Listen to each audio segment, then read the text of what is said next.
ஆசிரியர்கள் அனைவருக்கும் வணக்கம். மிக மிக முக்கியமான செய்தி, பள்ளிக் கல்வித்துறையினுடைய மானிய கோரிக்கை மற்றும் மிக முக்கியமான 3 அறிவிப்புகள். மகிழ்ச்சி செய்தி என்னங்கிறத பற்றி தெளிவாக இந்த வீடியோவில் பார்க்கலாம். அதுக்கு முன்னாடி நம்ம சேனலுக்கு புதிய பார்வையாளர்களாக இருந்தீங்கன்னா மறக்காமல் சப்ஸ்கிரைப் பண்ணிக்கோங்க.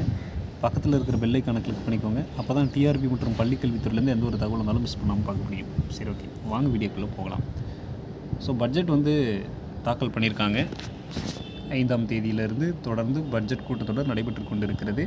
பள்ளிக் கல்வித்துறைக்கு முதல் நாள்லேயே நிறைய அறிவிப்புகள் வரும் அப்படின்னு சொல்லிட்டு நம்ம எதிர்பார்த்தோம். முதல் நாள் பொதுவான பட்ஜெட் தாக்கல் பண்ணாங்க. பள்ளிக் கல்வித்துறைக்கும் சில நிதிகள் ஒதுக்கீடு பண்ணி அதை பற்றின அறிவிப்புகளும் வெளியானது.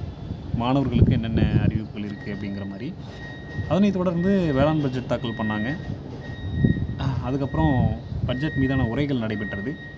பள்ளிக் கல்வித்துறையில் பெரும்பான்மையான அறிவிப்புகள் வரவே இல்லையே அப்படிங்கிற மாதிரி நிறைய பேர் நம்மக்கிட்ட தொடர்ந்து கேட்குறீங்க.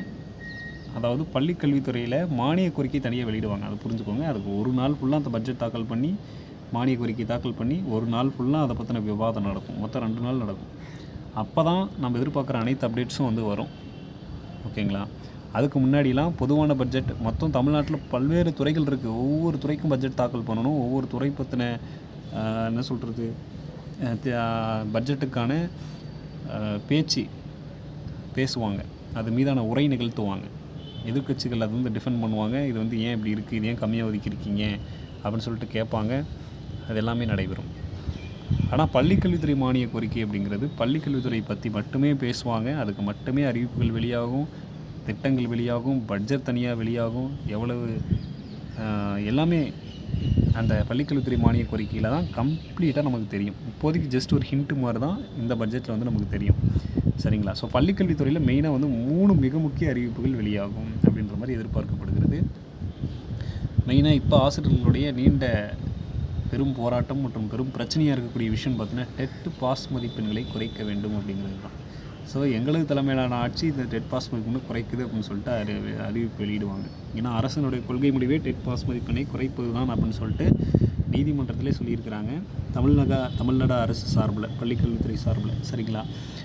அப்போ என்னென்னு பார்த்தீங்கன்னா, இதை பற்றின அறிவிப்பு வெளியாகும்.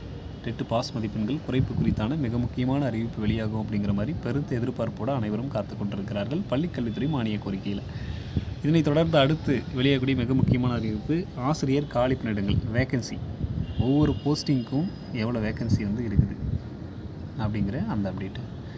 ஓகேவா? எஸ்ஜிடிக்கு எவ்வளோ இருக்குது, பிஜிடிஆர்பிக்கு எவ்வளோ இருக்குது, யூஜிடிஆர்பிக்கு எவ்வளோ இருக்குது, காலேஜ் டிஆர்பிக்கு எவ்வளோ இருக்குது அப்படிங்கிறது ஆனுவல் பிளானரில் விட்டுருங்க. ஆனுவல் பிளானரை தாண்டி இப்போ பட்ஜெட்டுக்கு அப்புறம் திருத்தப்பட்ட ஆனுவல் பிளானர் மறுபடியும் வெளியேறது கூட வாய்ப்புகள் இருக்குது. பட்ஜெட்டை பொறுத்து தான் நம்ம ஆனுவல் பிளானரில் இருக்கிறது நடக்குமா நடக்காதா அப்படிங்கிற விஷயத்தை நம்மளால் சொல்ல முடியும். சரிங்களா?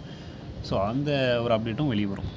அடுத்து 3ஆவதாக பார்த்திங்கன்னா, எப்போவுமே பள்ளிக்கல்வித்துறை மானிய கோரிக்கையில் ஆல்ரெடி வேலை செய்து கொண்டு இருக்கக்கூடிய அரசு ஆசிரியர்களுக்கு, அரசு ஊழியர்களுக்குன்னு சொல்லிட்டு சில அறிவிப்புகள் வெளியாகும். அவங்களுக்கான ஹெல்த் இன்சூரன்ஸு, பழைய ஓய்வூதிய திட்டம், சம்திங் அகவிலைப்படி உயர்வு, ஏதாவது ஒரு அறிவிப்பு வெளியாகிக்கிட்டே இருக்கும். அந்த வகையில் 3ஆவதாக அந்த அறிவிப்பு ஆல்ரெடி பணியில் இருக்கக்கூடிய ஆசிரியர்களுக்கான அறிவிப்பு கட்டாயமாக வெளியாகும். சரிங்களா? இந்த 3 அறிவிப்புகளும் மெயினாக பள்ளிக்கல்வித்துறை மானிய கோரிக்கையில் நம்ம எதிர்பார்க்கலாம். இதை தவிர்த்து கட்டட வசதிகள், கழிப்பிட வசதிகள் குறித்து இன்னும் டீட்டெயிலான விளக்கமான அறிவிப்புகள் மற்றும் பட்ஜெட் தாக்கல் செய்யப்படும். சரிங்களா?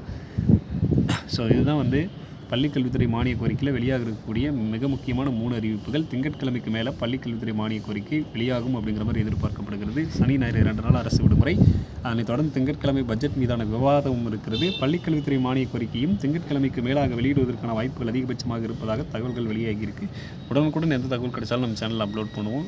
சேனலை சப்ஸ்கிரைப் பண்ணிக்கோங்க. பக்கத்தில் இருக்க பெல் ஐக்கானை கிளிக் பண்ணிக்கோங்க. அப்போ தான் டிஆர்பி மற்றும் பள்ளிக்கல்வித்துறை சம்பந்தமாக எந்த ஒரு தகவல் இருந்தாலும் மிஸ் பண்ணாமல் பார்க்க முடியும். நன்றி.